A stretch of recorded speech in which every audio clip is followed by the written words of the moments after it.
Hey there, TikTakers! Do you also feel like leaving the house and going on a trip? With like nothing more than going to Japan, the cradle of the most terrifying legends in the world. But since it won't be possible for now, we will have to be content with reviewing some of their creepiest stories. Hanako-san, Nure-onna, Oiwa and Yuki-onna. We hope you enjoy them, and as always, you can tell us your ideas for future videos in the comments. We're always reading you.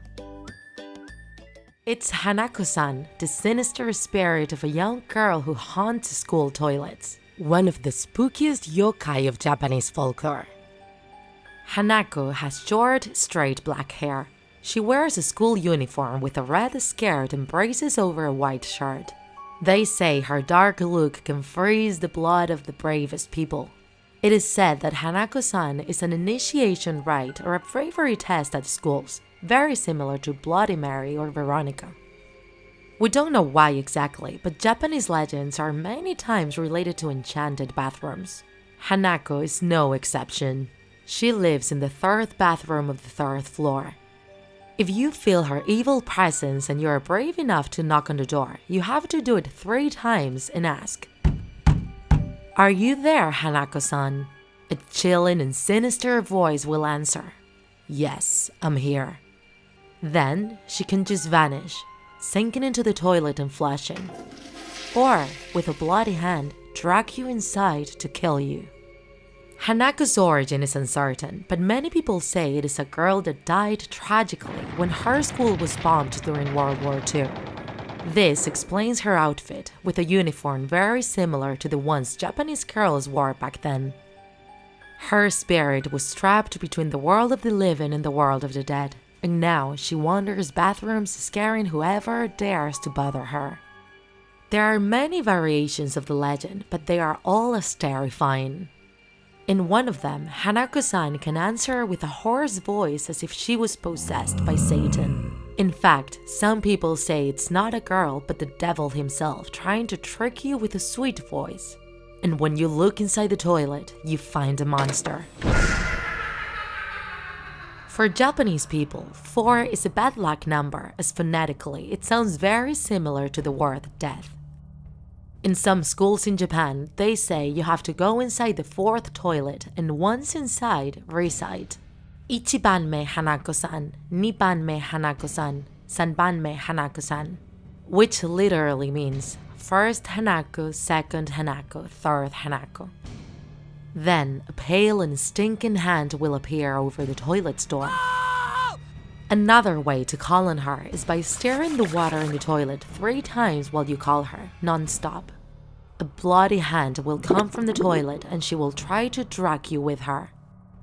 In other versions, Hanako follows you around the playground at school while you are playing. If you fall and you hurt your knee, you could get the feared Hanako fungus, a white stain she somehow passes on to you. This fungus will spread around your whole body until you look putrefied. If you don't want to be a victim of this evil spectrum, there are ways of avoiding her. Hanako usually prefers dirty and dark toilets. This is why many teachers advise their students to always keep them clean. The risk of finding this assassin spirit is a lot higher if you do it alone.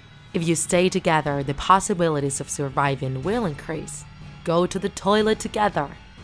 If you're a very good student and have got the top grade on an exam, you can keep calm. Hanako-san won't attack you. She will just disappear without hurting you.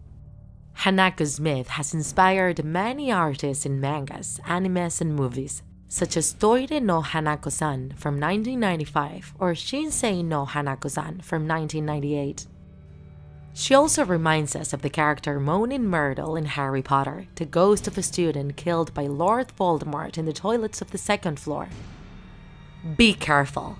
If you go to the toilet and you know Hanako-san is there, don't knock on the door because what you will find will haunt you forever in your nightmares, if you're lucky enough to survive. As you know, Japanese folklore is full of powerful spirits, ghosts, and demons that terrorize the living. These monsters are known as yokai and are beings seeking revenge.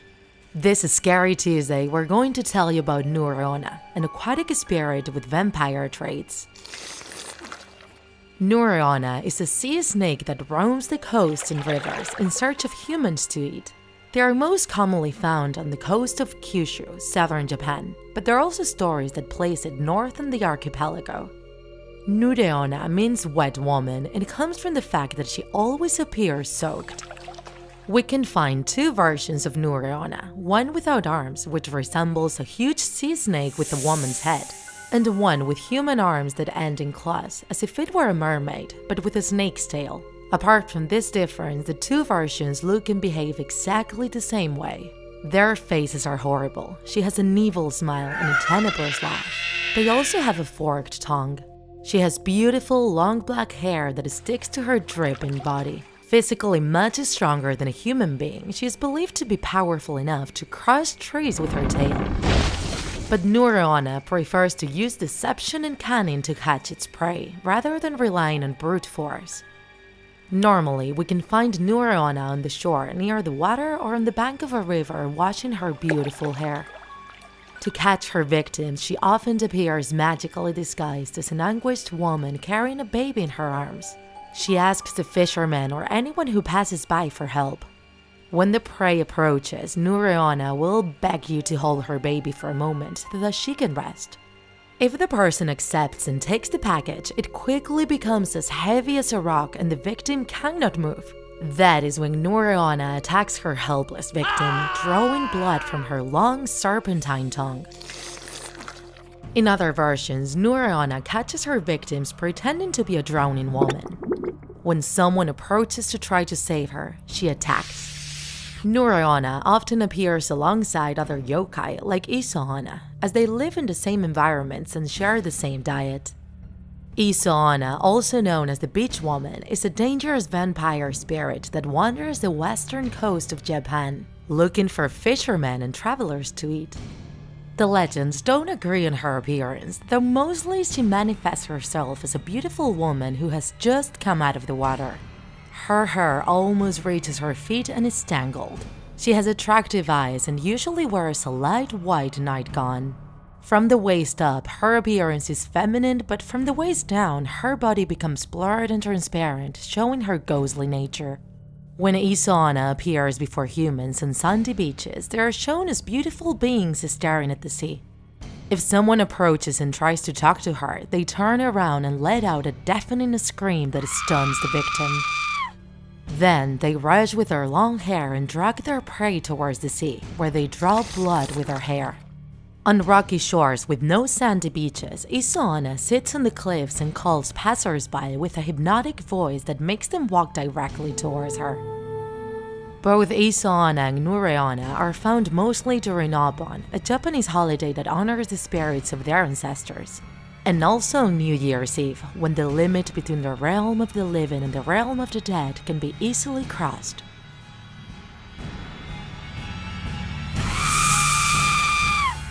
A long time ago, there was a samurai called Aimen who fell out of favor not having anyone to serve, and had to make umbrellas to maintain his family. His wife Oiwa was a very pretty woman, but after giving birth to their first child, she fell sick. Oiwa didn't care how poor her family was, as she was happy just by being right next to the person she loved. However, Aimen was ashamed of his situation, and with time, he started hating her for being content with a miserable life. After some time, a young lady called Ome, granddaughter of a wealthy doctor, fell in love with Aimen. Aware of this, one day, her grandfather suggested she should work for him as a samurai in exchange of taking her as a wife. Seduced by the idea, they both planned to get rid of Oiwa, and they gave her a medicine to cure all her illnesses. However, this supposed medicine was actually poison, which gradually disfigured her face. Her eyes started to fall down, and one day, while she was brushing her hair, some locks just fell off, leaving a trace of blood on her face.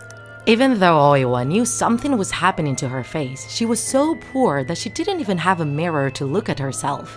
As her beauty kept deforming, Aimen started insulting and looking down on her.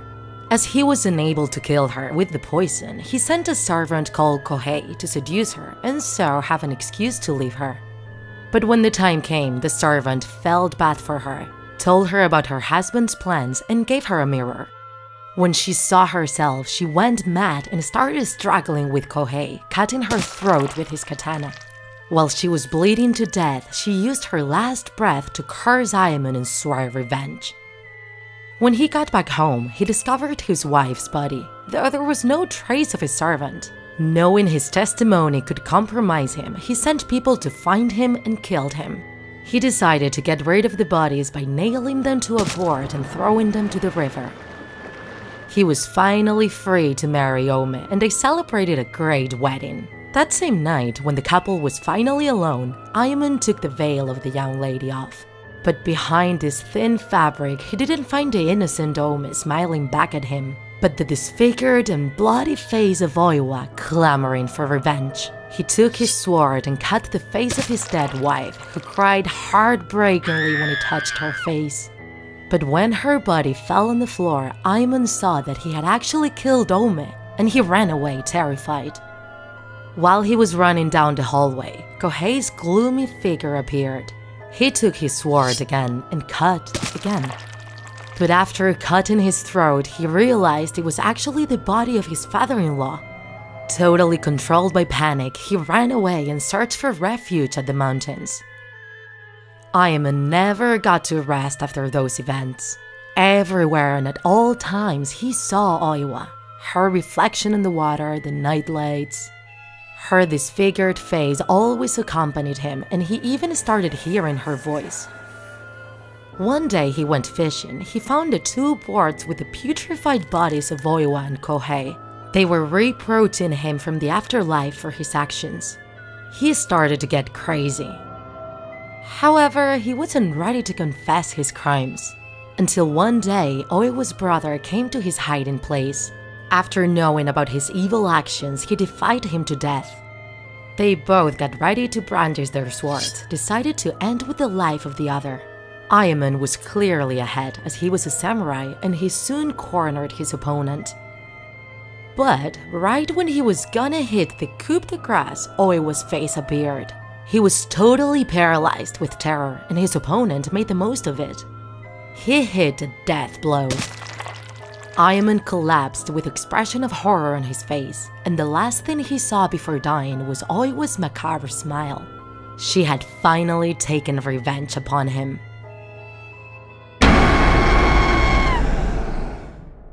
Her physical appearance is that of a very beautiful young woman. She's tall and her hair is long, but her eyes can terrify anyone by just looking at them, and her skin is very pale. It almost seems transparent. She usually wears a white kimono, but in some legends she appears naked, laying on the snow, and her face and hair are the only contrast with what's around her. When she moves, she floats over the snow and leaves no trace. Some people even say she doesn't have feet, a common characteristic in many yokai. If she feels threatened, she can vanish, transforming into a cloud of smoke or snow, since she's associated with winter and that kind of snowy landscapes. And she usually appears when the weather conditions are like that. And about the origin, people say it's the spirit of a pregnant woman who froze to death in the snow. That's why sometimes she shows herself holding a baby on her arms. Other versions say it's a princess from the moon who, tired of her life, came down to Earth during a snowstorm to explore it, and then she never knew how to get back home. She has an evil nature.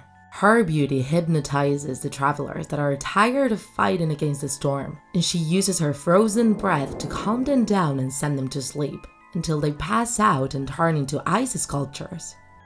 Sometimes she just disorientates them and leads them to dying lost in the middle of the snow.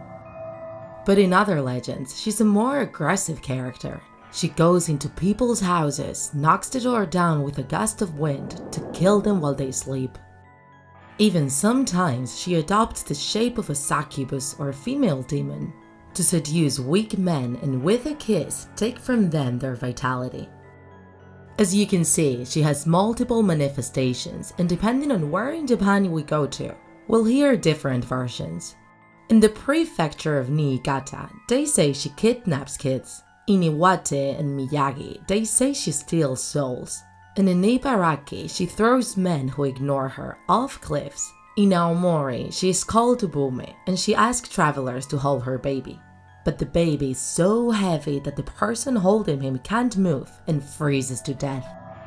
Yuki-onna is one of the most classic characters in Japanese culture. She usually appears in the most famous franchises, manga, anime, video games, such as Crayon Shin-chan, One Piece, Ranma, or Final Fantasy.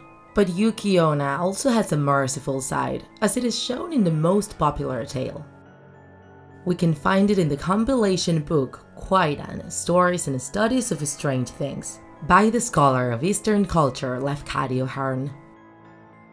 One winter night, Minokichi and his mentor Musaku were going back home after a long trip. The last obstacle they had left was going across the river, but when they got there, they were surprised by the boatman not being there. This, plus the weather conditions, forced them to spend the night in his cabin. Musaku fell exhausted, but it took longer for his disciple to fall asleep, with all the noise of the storm at the door. When he finally fell asleep, a gust of wind and snow against his face woke him up again. Minokichi opened his eyes and saw the door open and a beautiful young lady with long hair and a white kimono leaning on his master, kissing him with her blue lips. She turned around and jumped on him as well. He tried to resist but couldn't. The woman looked at him and whispered with her frozen breath that she was going to do the same to him. But due to his age and his beauty, she'd spare his life, though under one condition. He couldn't tell anyone about their encounter or he'd immediately die. When she vanished, Minokichi tried to wake his master up, but his body was as cold and rigid as ice. A year after, winter came back, and one day Minokichi was going back home when he saw a beautiful girl called Yuki. She was going to town to try to work as a maid. The young boy was captivated by her beauty and he didn't hesitate to host her. Soon after, they married and Yuki gave birth to 10 beautiful kids who surprisingly had a paler skin than usual. One night, while Yuki was knitting by a lamp, Minokichi looked at her face and confessed she reminded him of a figure he had seen years ago, a spirit from the other side who had taken his master's life with her frozen breath. When she heard this, Yuki suddenly left what she was doing and a horrible smile appeared on her face. Slowly, she got close to Minokichi, laughing evilly, transforming into the ghost and reproaching him for not keeping their secret. "You idiot! If it weren't for our children, I'd kill you right now. Remember this, if they ever complain about you, I'll know. In a cold and snowy night, I'll come for you and I'll kill you." Suddenly, the spirit became white fog and left up the fireplace forever.